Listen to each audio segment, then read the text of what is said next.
Welcome yung mga bisita natin na galing sa Ampra. Nakakaintindi kayo ng Ilocano? Tagalog. Puro na Tagalog. Amen. Praise God. At na dalawang beses mo magpunta dito.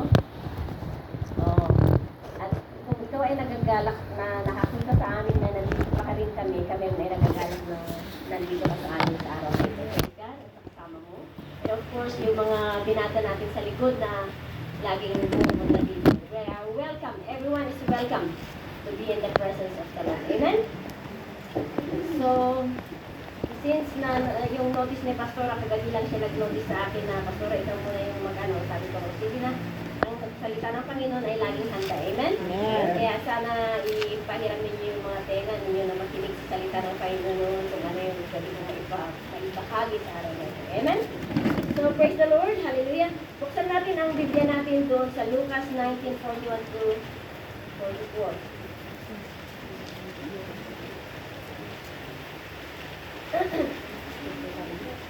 Umuulan. Lumuluha ang langit. Umiiyak ang langit para sa atin. Para sa mga tao dito sa mundo. Amen? 19 verse 41 to 44. Sorry na lang at dahil Ilocano yung dala kong Biblia sa mga kapatid natin na 19. chapter 19 verses 41 to 44.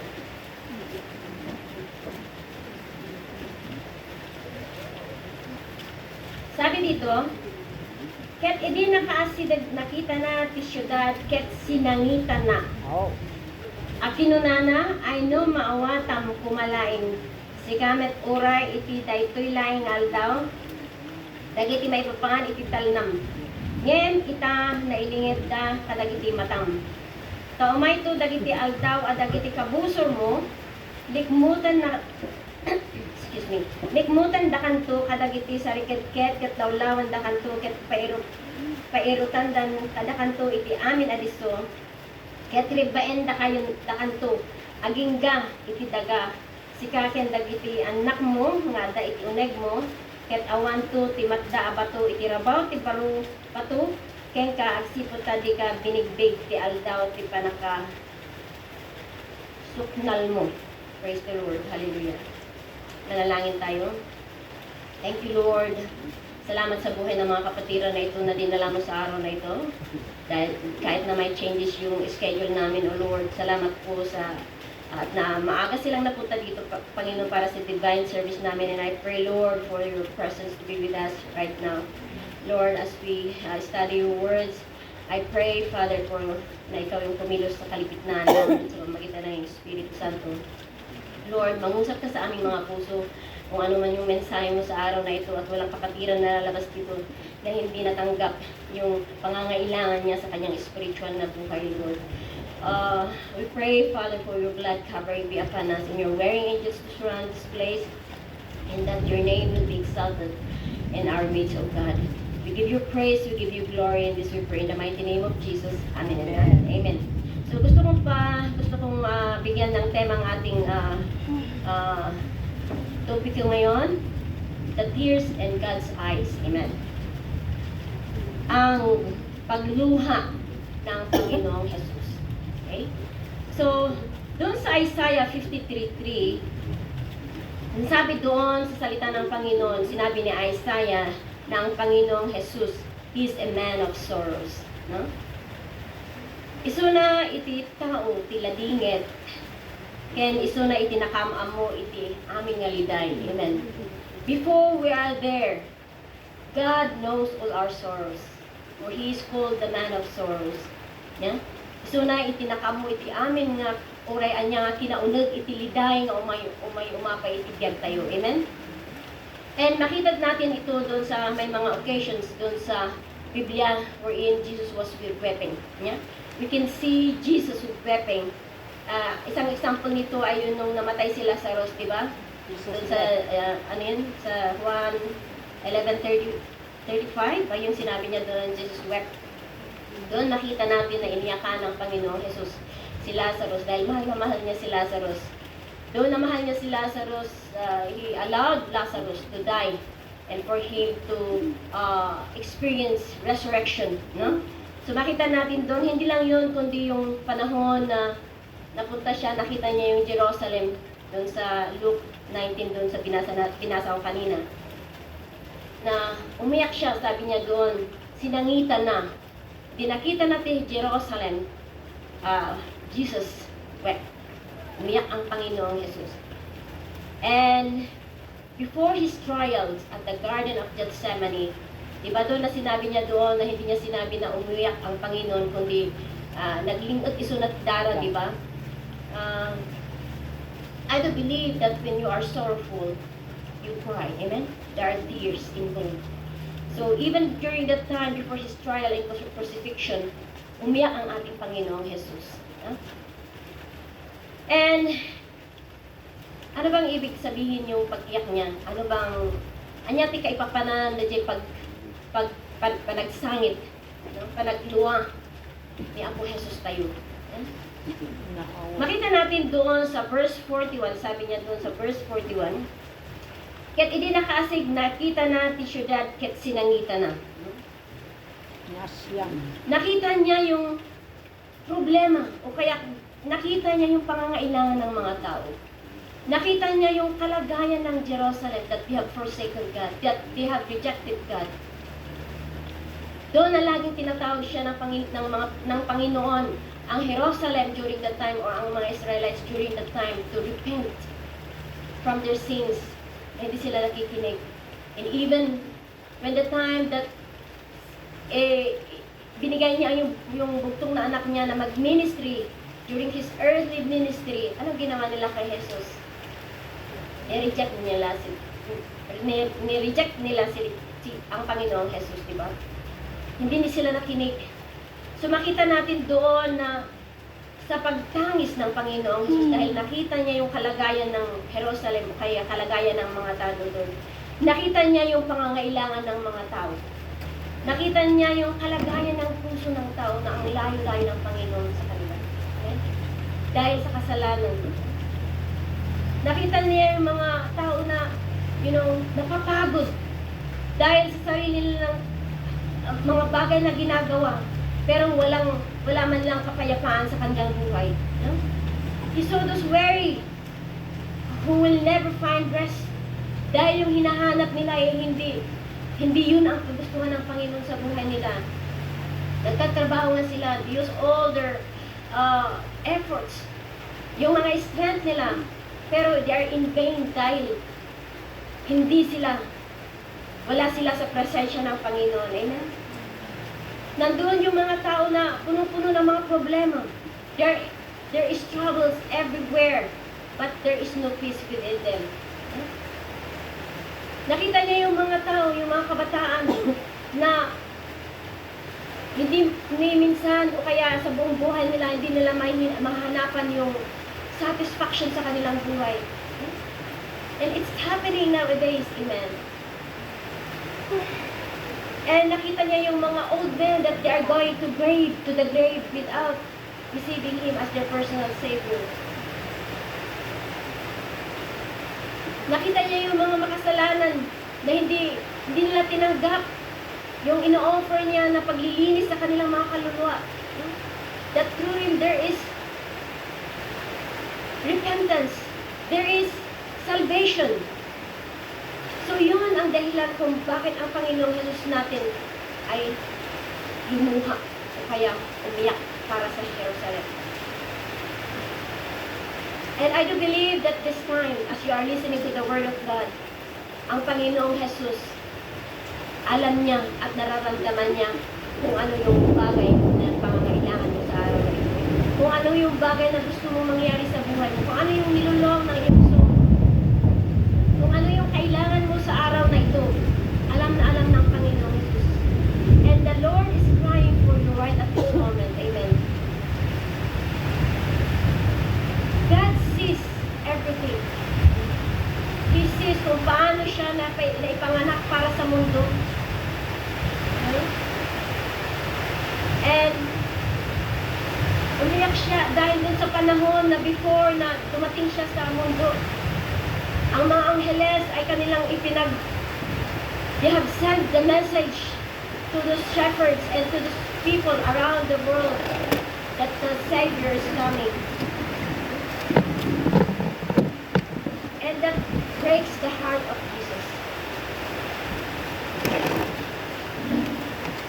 Sa iyong buhay, ano ba yung mga bagay na yung ininipin? Ano ba yung mga bagay na yung dinidesire? Ano ba yung bagay na kalagayan mo sa araw na ito? Na umiyak ka. Alam mo ba kapatid, ang Panginoon ay kasama mo sa pag-iyak. Amen? Dahil, you know, as I have said a while ago that Jesus is a man of sorrows. He's been there. Nilaam na ti amin nga to. Awan iti makaawat wenno awan iti makarikna. Iti tuok nga ang kasagsagrapan wenno iti marikrik na iti agtama. Nunuhan lang ni Apo Jesus. Amen? Amen. What a comfort to hear and to feel in our hearts. Amen? That we've been through many things. Naman tayo nga may isang at iti nga sitwasyon do dikat kadua tayo ni Apo Dios. Amen? Nga iso nga makaaawat ken makatulong iti kasasad ti maysa ken maysa kada tayo. Amen? Ana nga day tama ito doon makita tayo di verse 43, 44 ako na naijay. Tao may ito dagiti aldaw dagiti kapuso mo likmutan da kanto kadagiti sariked ket lawlawan da kanto ket pari painutan da kanto iti aling nga diso. Ket ripaen da kanto aging ka iti daga sigaken dagiti anak mo adda iti unek mo ket awan to ti matta apato iti rabaw apato. Ken ka agsipon tadi ka tinigtig ti aldaw ti panakasukmal mo. The reason why Jesus was weeping for Jerusalem was that he saw the tactics of Jerusalem's treasure. Nakita ni Apo Jesus ti panakarugta, panakadadaol iti wall iti Jerusalem. Wenno mismo nga Jerusalem agsipod ta binaybayan dati paragservida. He allowed the enemy to enter and destroy them because of their unfaithfulness to the Lord.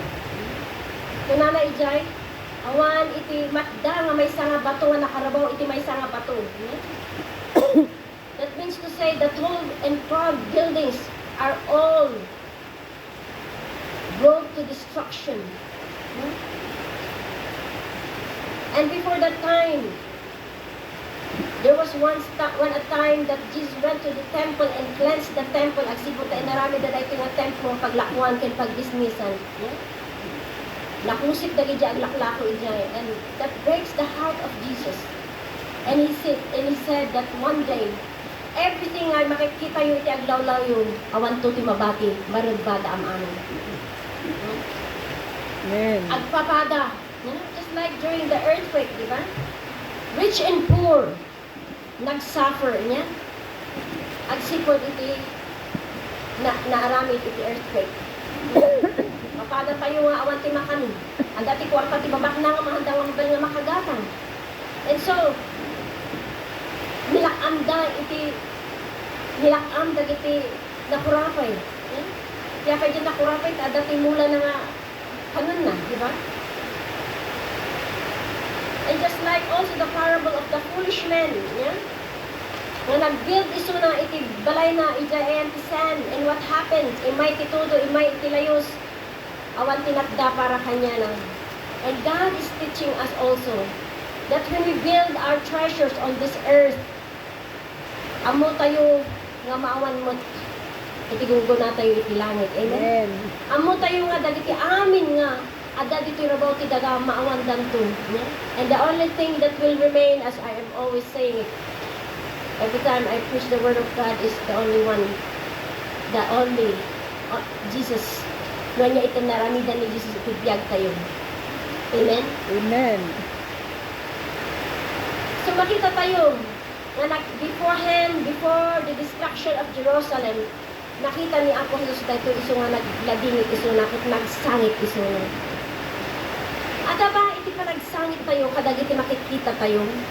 Do we have the heart just like Jesus that we wept for those people who haven't received the salvation yet? Nakita tayo ba dagiti kapamilya tayo maladingitan tayo ba kadakwadan? O kaya adda ba dayjay maasyan tayo kadakwada, agsipot kahandangan na ang amo ni Apo Dios. At dapat iti masakit na makikita tayo nga, they need our prayers, Amen. the needy ones. Yeah. At dapat iti tao nga makita tayo nga, nabakbak nang dangagpay, so iti physical, iti material nga bandanag, but, may pangdup iti, may papahan iti karawada, at nga masaksakit da. Do we find, mercy? Do we have mercy on them? Amen. That we need to pray for them, that we need to love them. Amen. Hallelujah. Just like how Jesus saw Jerusalem, that before that destruction, nakita na noon niya, tiwa kasama iti Jerusalem. Makikita na, agsipod, iti sa una mutlaan. Amuna, nga awan, ulos, iti matda, muhan lang, dadya pamati iti tao, yan na ito, iti may isang tao. Amen? Maikatlo, iti verse 44 ko na dito, Tetribaen da kanto aging gay ti daga kasi kakyan dagiti anak mo ada iti uneg mo ket awan ko ti matda abato iti rabaw iti bato ken ka agsipod ta di ka binigbig ti aldaw ti panakasuknal mo nya. Nakita ng Panginoong Jesus na namiss ng mga Jerusalem o yung mga Israel yung pinaka magandang parte ng kanilang buhay. They have forgotten everything, and they have ignored the greatest moment of their lives, that while Jesus was on earth ministering to them. But still, nireject nila siya, hindi nila kinilala siya. Sinabihan na may demonyo siya. Sinabihan na false teacher siya. Sinabihan na siya ay, inaangkin niya yung pagka-Diyos ng Diyos Ama. He was accused of everything na dapat na hindi sabihin sa kanya. So, nakita ng Panginoong Jesus na yung mga Jerusalem, mga tao doon sa panahon na yon ay na-miss nila yung greatest moment ng kanilang buhay. Amen. Hindi nila na-recognize yung pagpunta ng Panginoong Jesus. Amen? Praise God sa atin. We are so blessed that even we haven't seen Jesus Christ personally, but by faith we were able to believe kung ano yung sinasabi ng Biblia. And sabi niya, blessed are those who believe without seeing. Amen. Because we are living by faith, not by sight. Amen? Amen. Nalimutan nila yung panahon, binigyan sila ng victory during the wars that they have fought with those enemies around them. They have forgotten when David brought the head of Goliath in Jerusalem. Nalimutan nila yun. And those are the greatest moments that they should ponder in their hearts. Na magbibigay sa kanila ng, wow, how great is the Lord. Nalimutan nila during yung tiyempo o yung panahon na, the Ark of the Covenant was brought to Jerusalem and it brought blessings to those people. Yes, amen. Kung paano napanalo ni David yung mga battles niya sa mga kaaway around them, and how Solomon built the best temple in the world during his reign. Amen. Amen. And how yung pag-build ni Ezra sa Jerusalem during his time. They have all forgotten those great moments in their life. And yung mga feast that they normally celebrated every year, na may kabuluhan sa kanilang buhay. Kung paano sila iniligtas ng Panginoon doon sa Egypt, how God has brought them out of Egypt and brought them to the promised land. Amen. And even when the greatest moment that the Savior came to walk on the streets of Jerusalem, they have ignored everything. And that is why that caused the heart of Jesus to weep for Jerusalem dahil nakita niya yung tindi, yung grabe yung kalagayan ng mga tao. Kaya siya naiyak doon sa kalagayan naawa siya. Naawa siya sa mga kalagayan ng tao na walang mapupuntahan yung mga tao na yun kundi sa destruction.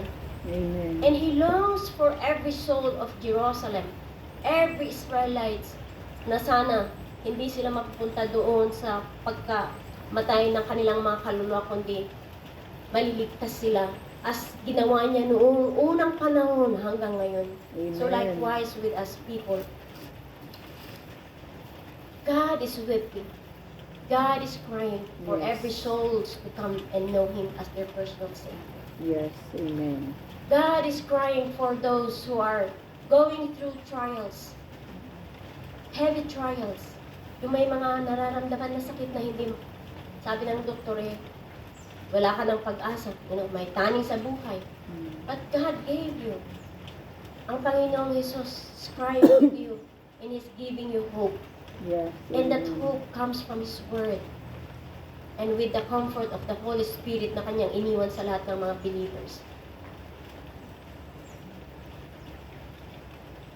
So sa ating, makikita natin dito sa ating pinag-aralan, na ang mga problema ng buhay natin, kaakibat natin yan. Ang kagandahan niyan, kahit na may problema tayo, alam natin na kasama natin ang Panginoon Jesus. Amen. And we need to understand that the problem worsens without Christ. Yes. When we have problems, at alam natin ang salita ng Panginoon, there is always a solution. There is always a comfort. There is always a counsel from the Word of God. Amen. Amen. And let us understand that treasures, as that is one kung bakit umiyak ang Panginoong Jesus dahil makita niya na masisira ang Jerusalem. Yung mga napakagandang templo ng Jerusalem. Yes. Hindi lang yun, kundi yung pagkasira ng templo ng tao, dahil sa kasalanan. We know that treasures are temporary without Christ. Everything is temporary without Christ. Amen. And we know very well that the greatest moment in our life is when Christ speaks to our hearts. Yes. When we have received Jesus as our personal Savior and continuously sa araw-araw na buhay natin ay napapakinggan natin ang salita ng Panginoon at nangungusap siya sa puso natin. Amen. Are we allowing Christ to always speak to our hearts? Amen. Bukas ba yung puso natin na napapakinggan natin yung kung ano yung sinasabi ng Panginoon sa buhay natin? And I do believe that that is the greatest moment that is always happening in our lives. Yes. That Amen. every moment sa araw-araw buhay natin ay binibigyan natin ang panahon na mangusap ang Panginoon sa atin. Through our prayers, to our studies, Yes. studying the Bible, meditating on the Word of God, ay mangungusap continually ang ating Panginoon. And that is the greatest moment that is happening sa buhay ng isang nanampalataya. That there is always a fresh revelation from His Word, a fresh encouragement, a sufficient strength for you to carry on every weight of burden that comes in your daily life. Napakabuti ng ating Panginoon. Amen. Amen. Napakabuti ng Panginoon. Huwag natin isipin na tayo lang ay nag-iisa na, nalulumbay, nag-iisa na, nalulungkot o umiiyak. Isipin mo na kasama mo ang Panginoon. The only thing that God wants us is to give our burdens unto Him. Come unto me, all you who are heavy laden, and I will give you rest. For my Amen. burden is light, and it's easy. Yes. Sabi ng Panginoon. Huwag natin sarilinin ang ating mga problema. God, nakabukas ang kanyang kamay para sa atin. Yakapin natin ang Panginoong Jesus. Panghawakan natin ang kanyang mga salita. At kung ano yung sometimes we receive the word of God, yung the parable of the sower, Yes. that we receive the word of God and then we have the joy in our heart, and suddenly dahil sa mga problema na dumarating sa buhay natin, we are being choked or we are being yung parang hindi natin, and then malimutan natin yung salita ng Panginoon. Huwag sanang ganun. Mayari tayo kumain dyan, that cultivated soil, that good soil that received the word of God. Amen. Na nandoon yung pagpapala ng Panginoon, and the seed that was planted on that ground bear much fruit. Hindi lang sa araw na yun, kundi it keeps growing and bearing fruit Yes. and be a blessing to others. Yun yung gusto ng Panginoon sa buhay natin. Let us always remember, before you were there in your situation na mahirap, nandun na yung Panginoon. Amen. Remember the man of sorrows who is acquainted with every grief. Amamunahan, amamuna iti sasal iti tao. Maawatan na, no niya iti marikriknam, no niya day tanga sang salitam, kaya niya day tanga sitwasyon. Amen. And I hope that these words will encourage us today. Yes. Ada ko mga maparag-uda jay puso tayo nga, panunuton tayo nga, ada nga kantanayon ni Apo Diyos itibiyag tayo. Amen.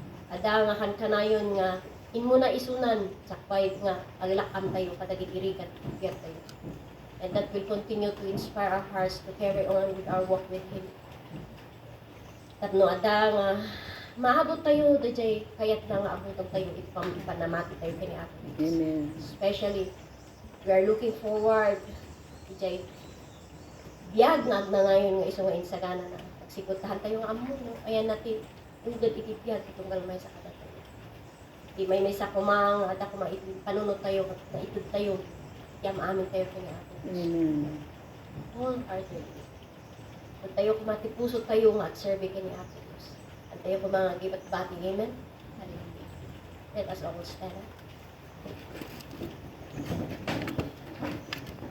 Kantaan tayo man DJ, more love, more power. Ipak man ni gender nila. Hindi na tayo.